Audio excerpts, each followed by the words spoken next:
Salut à toutes et à tous, soyez les bienvenus sur Blue Zoom pour le temps additionnel. Carlos Varela et Gabé Chapuisat ont passé une excellente soirée. Ils sont prêts à décortiquer les deux rencontres du jour. Bon, j'ai supposé que c'était le cas, mais la soirée était plutôt bonne, Gabé. Ouais, oui, moi en tout cas, j'ai eu du plaisir. On a vu un match assez intéressant avec un bon Sagal pendant 45 minutes, un Bâle qui a bien su réagir. Et de l'autre côté, Lugano qui a fait du Lugano et puis qui est toujours aussi solide à l'extérieur. Ouais, c'était presque plus plaisant que la soirée d'hier. En tout cas, ce qui nous concerne, Carlos, puisqu'on était à Tourbillon, c'était pas un très très grand match. Allez, on débute par la rencontre entre Getse et Lugano au Letzigrund. Getse qui n'a remporté qu'un match depuis le début de l'année. Lugano fait à peine mieux, mais reste sur un succès face à Servette samedi dernier. Les Tessinois ont donc un petit avantage psychologique, surtout qu'ils n'ont pas perdu cette saison face aux Zurichois. Et on va le voir, les Tessinois partent plutôt bien dans ce match. Au quart d'heure, un tout petit peu avant Sabatini pour Tselar qui remet. Et alors là, Custodio, on se demande qu'est-ce qu'il fait là? Non, on sait exactement ce qui s'est passé, c'est qu'il a eu peur du gardien. Là, voilà, normalement, les entraîneurs, ils n'auraient pas apprécié, parce que là, on doit tout mettre, quitte à rentrer sur le gardien. Mais là, il a eu juste peur du gardien, alors qu'il y avait la place. Hein, s'il apprend mieux, c'était l'ouverture du score mérité, parce qu'ils ont entamé ce match beaucoup mieux que Getse. Lugano qui va être récompensé de ce début de match avec la récupération de balles de Lavanchi. Bottani qui va partir en compte combiné avec... va trouver Tselar, et en 1 contre 1, Tselar, il termine le travail face à Moret. Il y a une super récupération de Lavanchi. On connaît son travail sur le côté droit. Et puis là, on connaît aussi la classe, le niveau technique de Bottani. C'est un véritable caviar. Et Tselar, excellent dans le cas présent à la finition. Magnifique goal. Lugano qui est solide, Carlos, on le sait. Oui, ils sont solides et puis en plus, ils font les choses assez justes. Ce but, il peut être anodin, mais c'est récupération haute. Puis après, en 2 touches, il lance Tselar. Donc voilà, il ne pardonne pas. C'est des buts en 4-5 secondes. C'est un peu le foot moderne. Voilà, regardez, c'est exactement ce que vous dites, Carlos. Récupération de Lugano, ça va très très vite. Avec Bottani en excellente position. Et là, Moreira qui fait un arrêt compliqué, Gabin. Oui, ça a été le 2-0. L'action, elle est magnifique. Le duo, c'est vrai qu'il joue avec une pointe, un Tselar, et puis un 9,5 qui est Bottani, qui joue très très très bien dans le centre. Là, Tselar va fixer et joue intelligemment. Il vient dédoubler.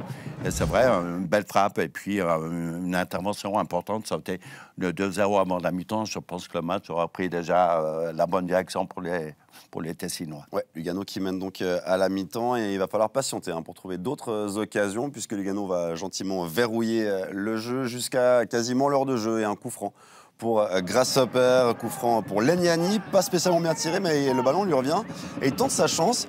Sur ce coup-là, Saipi, il était battu. Ouais, il était battu. Getse reprend ses bonnes habitudes. On parlait en début d'émission qu'ils n'arrivent pas à développer un jeu. Ils n'ont pas d'identité. C'était les balles arrêtées. Et on verra même plus tard que c'est assez performant dans les balles arrêtées. Mais là, il y avait le poids de l'égalisation. Le poids de l'égalisation et au lieu de ça, ça se transforme dans 7 occasions pour Lugano avec un contre emmené par Lovric qui lance Tselar sur le côté dans un angle plutôt fermé. Il prend sa chance en force et là, regardez Moreira, il fait l'arrêt, mais le ballon, il va rouler jusqu'à passer la ligne de but selon le corps arbitral. 3/4 du goal, on va l'attribuer à Lovric qui met un magnifique ballon pour Tselar. Tselar un peu dans un angle fermé, une frappe pas inarrêtable. C'est vrai que le gardien n'est pas très heureux. Essaye, et puis les images sont claires derrière la ligne et 2-0. Ouais, les images sont claires, mais parfois, quand on voit la technologie sur la ligne, Carlos, on ne sait jamais vraiment ce qui se passe. Et là, on ne l'a pas en Suisse. Pour moi, elle n'est pas très claire parce qu'on a souvent vu dans d'autres championnats où quand on a la vue aérienne, il faut que tout le ballon, même si le contact avec le gazon n'est pas derrière, pour être accordé. Et puis vu l'arbitre où il était placé, je ne suis pas sûr qu'il était sûr de lui. Voilà, l'assistant a levé pour montrer le but. Getse va réduire la marque avec ce corner de Legnani et Sen qui s'élève plus haut que tout le monde. C'est vrai, beaucoup de peine dans le jeu à se créer des occasions. Getse est sur nouveau sur une balle arrêtée. C'est Legnani qui va toujours tirer les corners sur le côté droit avec son pied gauche. Et Sen qui s'élève plus haut. Lui, ça lui fait du bien. Ça faisait quelques temps qu'il n'avait pas trouvé son match. Ça faisait 7 matchs qu'il avait. Exactement.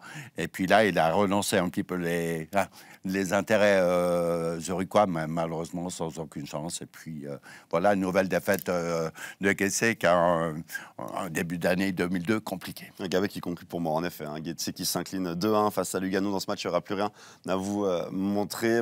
Carlos, c'est encore une fois du Lugano, mais c'est un Lugano qui s'est un peu réveillé. Est-ce qu'on peut quand même lier ça avec cette victoire contre Servette qui leur a fait un peu du bien? Ils ont pu souffler un peu. Ça, c'est sûr que la victoire contre Servette leur a fait du bien. Après, j'aime pas parce qu'on dit souvent c'est du Lugano comme si c'était pas bon. Mais là, Non, c'est pas ce que non, je mais dans d'autres matchs, c'est l'image qu'a Lugano. Mais ce qu'ils font, ils le font à la perfection. Là, les récupérations de balles, moi, je compare à des équipes des fois comme Lausanne, quand on n'est pas capable de faire le jeu, ou Sion, bah, autant aller essayer de récupérer le ballon haut, puis on aura des gens pour faire le contre. Après, il faut des joueurs techniques, voilà, on ne les a pas tous. Mais dans leur plan de jeu, ils ont fait le match parfait à l'extérieur. Et victoire donc de Lugano. On serait joué d'entendre une réaction à l'interview. Olivier Custodio, à un moment, s'est dit Lugano va s'imposer comme il a l'habitude en gérant une fin de rencontre plutôt facilement. Et finalement, vous avez quand même tremblé dans ces dernières minutes. Ouais, c'est clair. À 2-1, c'était difficile. Ils ont mis beaucoup de présence devant, beaucoup de joueurs et beaucoup de puissance physique. Donc ça a été difficile sur les longs ballons, sur les centres, sur les coups de pied arrêtés de défendre. Mais je pense qu'on a répondu présent sur...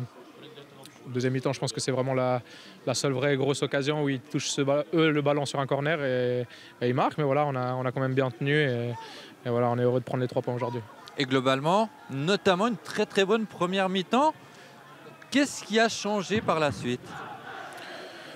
On joue aussi face à un adversaire, hein. Il y a 11 joueurs en face et voilà, ils se battent aussi pour gagner ce match. Et voilà, ils ont aussi augmenté l'intensité. Je pense qu'ils ont aussi réglé ce qui n'allait pas chez eux en première mi-temps. Et nous, on a attendu peut-être un peu plus bas, un peu trop bas peut-être. Mais voilà, comme j'ai dit, on est content de prendre ces 3 points. Ils étaient importants et là, ces 6 points en 2 matchs, ils nous font du bien. Et il vous offre, dans une confrontation directe, dimanche, l'occasion de grimper à la 3e place. C'est pas rien quand même. Ouais, non, c'est clair, c'est pas rien. On est content d'être là où on est.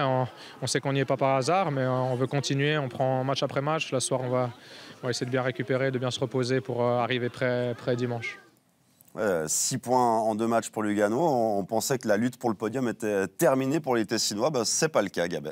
Non, en plus, ils ont une super fin de saison. Hein, j'entends dans le viseur. Hein, ils sont encore en demi-finale de coupe. Et puis là, ils jouent, on peut dire déjà, ce week-end, une première finale de coupe parce qu'ils vont recevoir Bâle. Donc, c'est vrai que Lugano est bien présent et puis risque de jouer de mauvais tours aux favoris. On verra le classement tout à l'heure. Carlos, encore un petit mot sur ce Getse. Alors, Getse qui a joué les gros depuis quelques temps. Défaite contre Zurich, contre Saint-Gall, nul contre IB.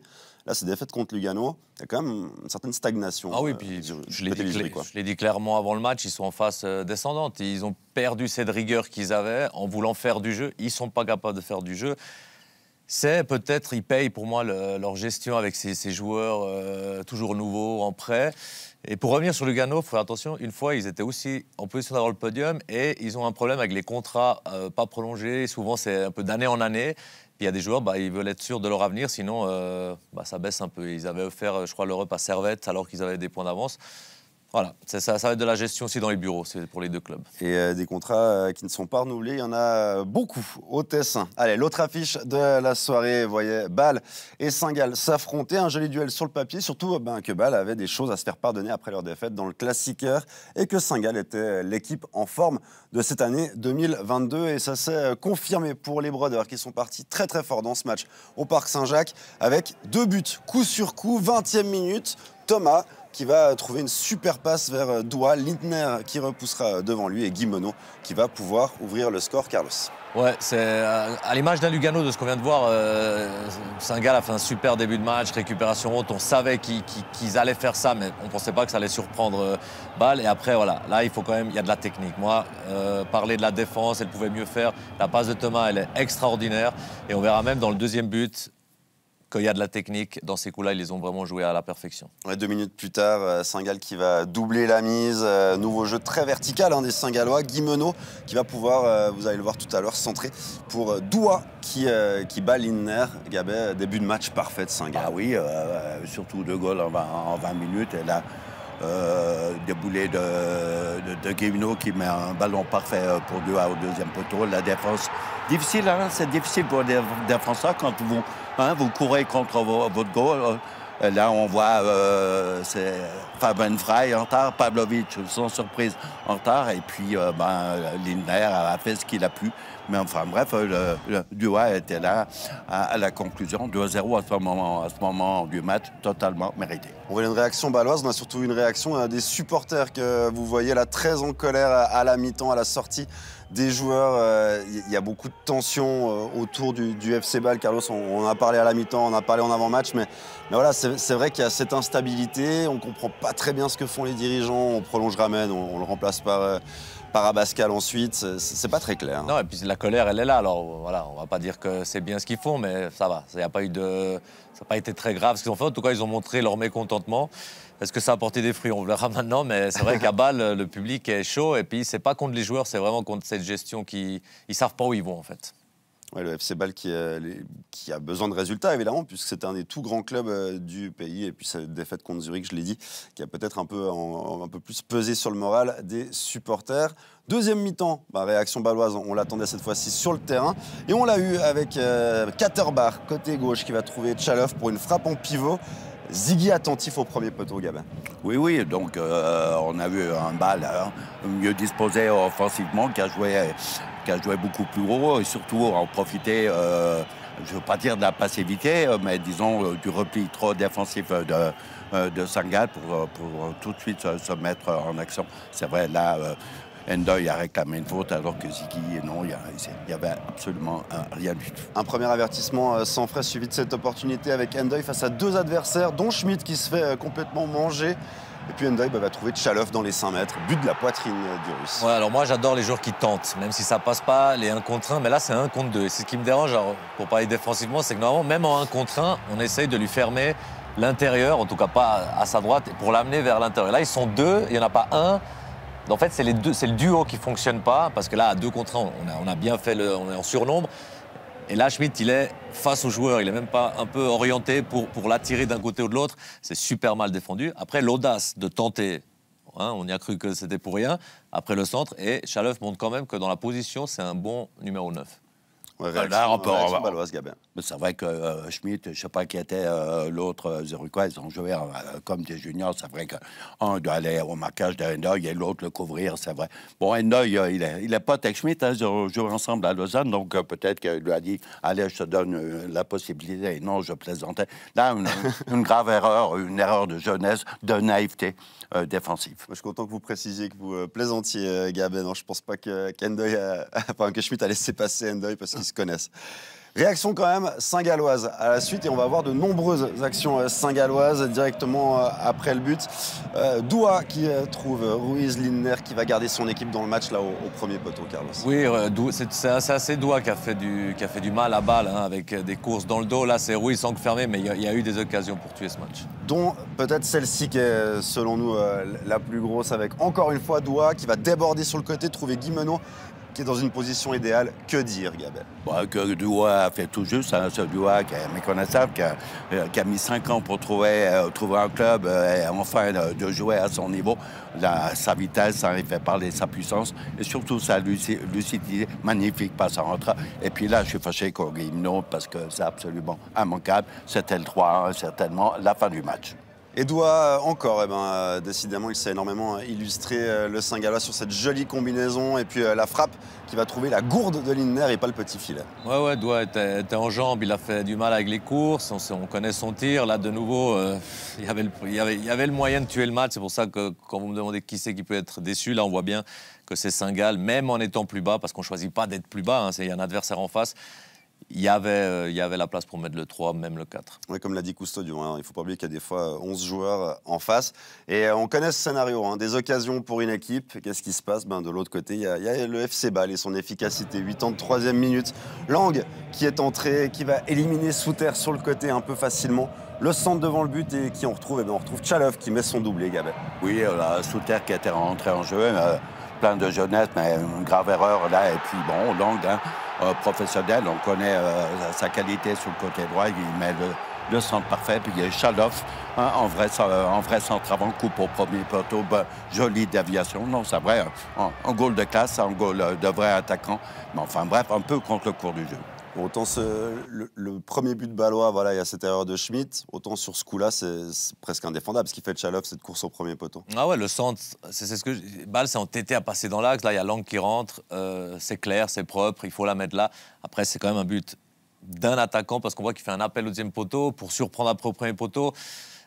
J'ai souvent pensé à Cabral pendant ce match. Pour moi, il leur manque ce Cabral pour monter le bloc dans la récupération. Chalov, il a d'autres qualités, dont celle-là. Dans les centres, il a l'air assez de trouver la bonne zone à chaque fois.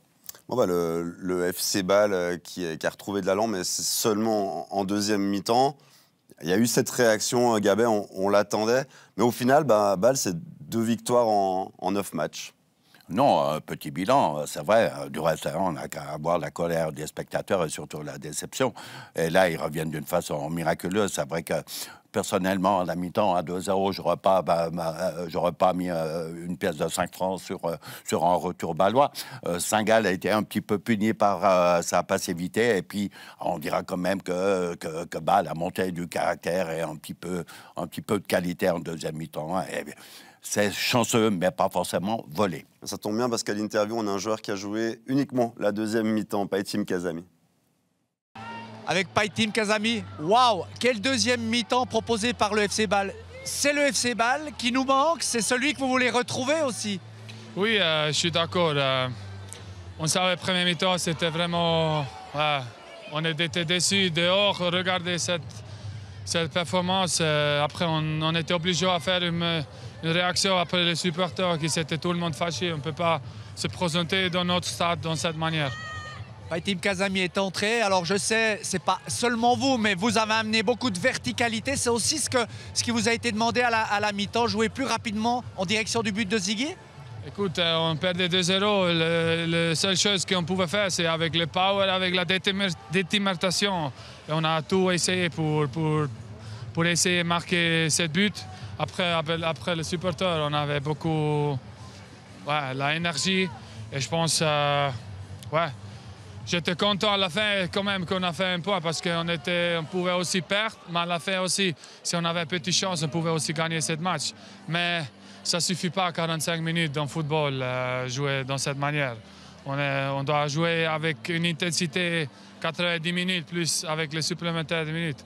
Et voilà, on peut seulement être fâché aujourd'hui parce que si on allait avec une détermination avec un premier mi-temps, si on voulait gagner des duels, on pouvait gagner aujourd'hui le match. Saint-Gall qui était sur une courbe ascendante, qui est un petit peu bloqué dans son élan, mais on passe quand même d'une équipe qui était 8e du championnat, une équipe qui peut rivaliser avec n'importe qui maintenant, dont le FC Bâle, ils auraient pu remporter ce match. Oui, justement, ça ne va pas les freiner dans leur euphorie. Le match, il est parfait de Saint-Gall. On joue à Saint-Jacques, c'est pas parce qu'ils n'ont pas pris 3 points, mais je pense que Saint-Gall est sur sa vague. Et je maintiens en disant qu'on n'a pas tout montré, mais que Saint-Gall doit prendre les 3 points. Et si Bâle se contente que de ce 45 minutes, qui n'était pas extraordinaire non plus, je me fais du souci plus pour Bâle que pour Saint-Gall. Bonne réaction saint-galloise maintenant, évidemment la parité est respectée, un Bâlois, un Saint-Gallois. Jérémy, match d'homme ce soir, match à 2 visages. Comment l'expliquez-vous? On a vu un Saint-Gall assez dominateur en première mi-temps et franchement archi dominé en deuxième. Ouais, je pense que c'était un match première mi-temps Saint-Gall, deuxième mi-temps Bâle. Après, quand on voit que ça se joue à des détails, quand on voit qu'on prend le deuxième goal comme ça, on ne peut pas se permettre de prendre un goal comme ça là, dans les dernières minutes. Donc voilà, ça prouve qu'on a encore beaucoup à travailler sur les petits détails, beaucoup encore à faire. On a dit dans l'analyse d'après-match, Saint-Gall doit avoir quand même malgré tout plus de regrets. On pense à votre action peu après l'heure de jeu, aux 2 possibilités de Doua. C'est aussi votre avis? C'est aussi mon avis, ouais. Je pense qu'on aurait dû tuer le match avant. Parce que c'est vrai, comme vous avez dit, la deuxième mi-temps, c'était plus Bâle qui dominait, mais on a eu les occasions pour les mettre. Et on a offert à Bâle le 2-2, donc c'est vrai qu'on peut s'en prendre qu'à nous ce soir. Bon, malgré tout, venir à Bâle et le FC Saint-Gall repart avec un match nul, reste toujours invaincu dans une dynamique extraordinaire. Oui, une dynamique extraordinaire, mais on voulait les 3 points aujourd'hui. On avait l'occasion de partir d'ici avec les 3 points, mais après ça fait partie du foot. Et comme j'ai dit, il faut qu'on travaille plus sur certains détails, parce qu'aujourd'hui on a démontré que sur certains détails, Bâle était au-dessus de nous. Et voilà donc pour la réaction de Jérémy Guimeno. Nous, on va récapituler évidemment les résultats de cette 24e journée, puisque jeudi soir, c'était la fin de cette 24e journée de Super League avec les victoires de Servette et de Sion sur la plus petite des marques face à IB et Lausanne. Zurich qui s'est imposé à l'extérieur sur la pelouse de Saint-Gall 2-2 ce soir entre Bâle et Saint-Gall. Et victoire de Lugano au Letzigrund 2-1 face à Getse. Au classement, Zurich est toujours largement en tête. IB et Bâle à leur poursuite. On voit que Lugano se rapproche grandement des Bâlois qu'ils affronteront ce week-end.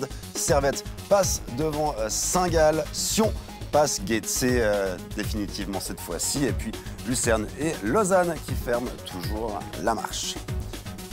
Votre prochain rendez-vous sur Blue Sport, c'est samedi avec la rencontre entre IB et Lucerne dès 17h45. Lausanne affrontera, j'allais dire Lucerne, mais c'est pas ça, Zurich, dans l'enchaînement. Lausanne-Lucerne, ça a déjà été joué. Mais d'ailleurs, c'est pas les seuls matchs qui vous attendent ce week-end. On a un programme bien chargé sur Blue Sport. Regardez ce que vous a concocté quelques-uns des matchs à ne pas manquer ce week-end. Il y a de la Serie A avec l'Inter face à Salernitana, de la Liga, le derby de Manchester aussi dimanche à 17h30 ou le Naples-Milan à 20h35 dimanche dans cette course au titre en Italie qui est passionnante. Gabet, votre préféré ce week-end, vous allez regarder quoi? Moi, le derby de Manchester. Carlos? Pareil, la Première Ligue. Bon, manquez pas la Première Ligue alors, c'est avec la compagnie de RMC et puis manquez pas évidemment le foot suisse sur Blue Sport. Merci beaucoup Carlos Varela, merci Gabet Chapuisat. Je vous souhaite une excellente fin de soirée sur Blue Sport. Bye bye.